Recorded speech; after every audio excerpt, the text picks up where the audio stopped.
And that relates quite a lot to Arsenal winning the FA Cup 2 weeks ago. As you probably know, yeah, like Arsenal, they won 3-2 against Hull City in the FA Cup final, and in extra time, Aaron Ramsey scored the winning goal, and that reminded me of the fact that I've always found rights exciting. They can evoke primal, ego-lost situations where at best a mob becomes one and anger erupts into hilarity. I've never liked seeing people hurt, not even policemen, but property, specifically symbols of capitalism like banks, butchers' shops, building societies, corporate fast food outlets and posh cars, is fair game. I've participated in more rights over the years than many people had eaten hot dinners, dating back to the Stop the City events in the early 80s, where anarcho-punks and like-minded individuals pre-class war would descend on central London with the sole intention of trashing as many corporate buildings as possible.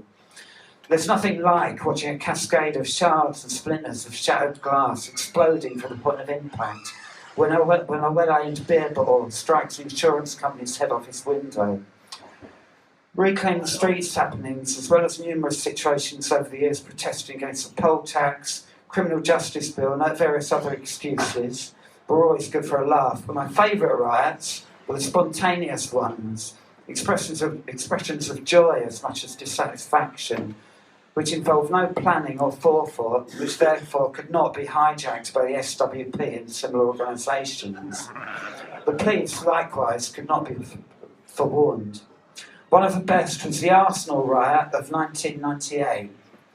Me and Tuba Caracalla had attended an open-air rock festival in Finsbury Park one afternoon, the same day that Arsenal were playing Everton in a home match that, if they won, would confirm them as Premiership champions that year. We left the festival when we became bored of it and went to an African cafe around the corner in Stradbroke Road for our dinner. And by the time we left the place, the junction next to Finsbury Park tube station and the streets around it were swarming with Arsenal, jubilant at their team's triumph. The pubs were overflowing and the off-licences had been drained of their stock. Arsenal had even hijacked a double-decker bus and used it to barricade Stroud Green Road so that no traffic could pass.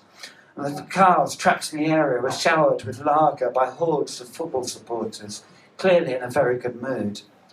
A thug, head-shaven, tattoos, white t-shirt and blue tracksuit bottoms with white stripes down the side, came up to me and locked me in a bear hug, happily. "Good luck to you, mate," he told me. "Good luck to your bird and all." The atmosphere was one of peace and love, and tens of thousands of neighbours emerged from their homes to augment a similar quantity of inebriates who streamed out of Highbury Stadium, victorious. Presently, the riot police arrived, and before we knew it, thousands of football celebrants were kettled into a mile-square area of Islington, the north end of Finsbury Park, side street exit routes blocked by rows of old Bill with shields, helmets and batons who could do nothing to dampen the mood. For hours, Arsenal trapped through lager bottles, waste bins, rocks, pint glasses and anything else that came to hand at the cops whilst chanting football slogans. It was as intense as anything Reclaim the Streets had ever organised and had the advantage of occurring totally by surprise. If Everton had won, it might never have happened. Eventually, the crowd dispersed. People were allowed to file singly through gaps in the police line in dribs and drabs, and Arsenal and the rest of us left the area in a good mood. The riot caused significant damage and disruption, but received no press coverage to speak of, unlike the comparatively minor May Day riots in years shortly to come, which, organised and attended by people with politically radical agendas, were identified by politicians and the media as being more of a serious threat.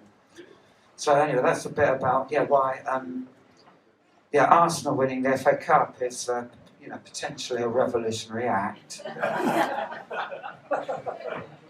And how are we doing for time? More.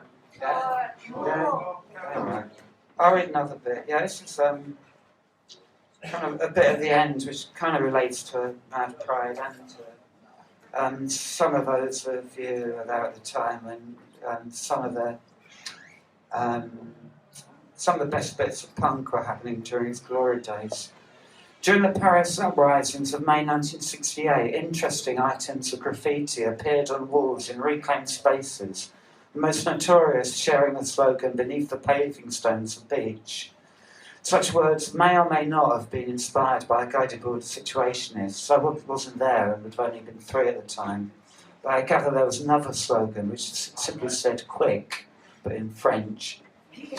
What apparently this meant was that the insurrection taking place at the time was itself the experience of freedom. There was no guarantee of any future emancipation. Most people involved must have been aware that the French state, with all its resources and its army and police force, would effortlessly recapture the sectors of Paris briefly reoccupied by those of oppositional outlook.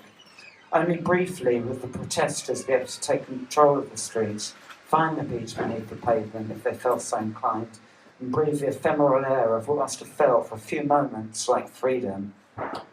In retrospect, it's easy to say that we should make the most of it while it lasts. At the time, it's all too easy just to miss it, not truly experiencing or realising what happens in the moment. This is tragic because nearly all glimpses of emancipation turn out to be merely momentary, and their preciousness can so easily be lost in a fog of planning and rationalisation. This doesn't, however, mean that these glimpses are illusions. Conversely, the trouble with living through such events in the moment is that very little in the future ever seems quite so good. What happens afterwards may seem like something of a letdown. I wasn't around in May 1968, and I even missed the initial authentic flourish of punk by being born 3 years too late. But my friends who were there during punk's early stages realised, looking back, they were in on something special that could never be truly recreated. And the sad thing for some is that they weren't even aware of how special it was at the time. Maybe they thought that life could always be like that. 2 typical tendencies exist for people who live through such experiences. The first group enjoys nostalgia and dwelling in the past, not trying to recreate the intensity, but instead trying to find ways of remembering and celebrating it. The other involves romanticising that intensity, trying to find ways to simulate it, perhaps looking for new situations where lessons learned can be put to good use, to create new, once again brief windows of freedom. Because once that impulse is in your mind, it's hard ever to let it go. This can't hold true for all of us. Some of the characters in this book have settled down with their mortgages and their kids, as they've every right to do. And they're frightened of anything that reminds them of their wilder past, or indeed anything that takes them out of their security zones. Those people who have conformed have not always been the people that I thought would have done so. Some of them have not only opted for comfortable life, but also reneged on their previous progressive political and social beliefs. I don't see that hang around with those people these days. I've lived through a few all too brief approximations of emancipation, not always at the time having the confidence or presence of mind to realise what was happening. The anarchist centres in Wapping and Westbourne Park, which a few of you remember, I know, in the early 1980s. Looking back on it, they were special places where anything could and did happen, where I was surrounded by other kids who felt as alienated and outside of it all as I did. And sadly, most of us felt so alienated that we didn't even realise that we all felt the same way, and we mostly failed to communicate with each other. I've participated in several riots that I liked, and I can't wait for the next one. Hackney Anarchy Week, anybody remember that? Any of you there? Yeah, pardon me, smoking. Yeah, it gave me some kind of sensation of freedom, even though I wasn't very well at the time. It was a coordinated series of autonomous actions completely against the grain, and a few of us lived through it and got away with it. But I wasn't really in a fit state to have experienced it with the sense of presence with which I would like to have done. Most importantly for me, my work in the murky world of mental health helped lead to some precious times, including some of the outrageous stunts associated with the City and Hackney Mines Advocacy Service. Later with Southwark Mind, which was a radical branch of Mind that was very lucky not to get kicked out of the the group of different affiliated branches of it. In particular, the stuff that myself and a few others got up to by calling ourselves Mad Pride. For a short time, we really thought we could change the world. We were wrong, of course. Mad Pride was just a group of us who briefly made a lot of noise that made us sound bigger than we really were.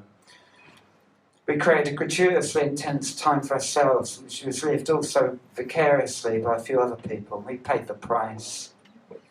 After such experiences, everything else is tame. But older and wiser and more tired as we become, not necessarily wiser, some of us will always be keeping an eye open for the next opportunity, the appearance of something which at least feels, just for a second, like freedom, which imparts the visceral as well as cerebral sensations that we are truly alive, sensations that will remain with us in our memories and our yearnings.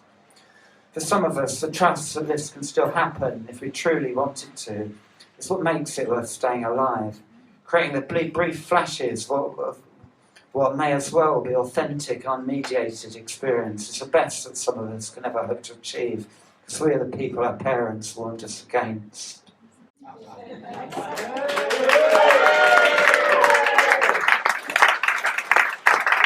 not going to hang around anymore. Like you, I'm looking forward to seeing ATV.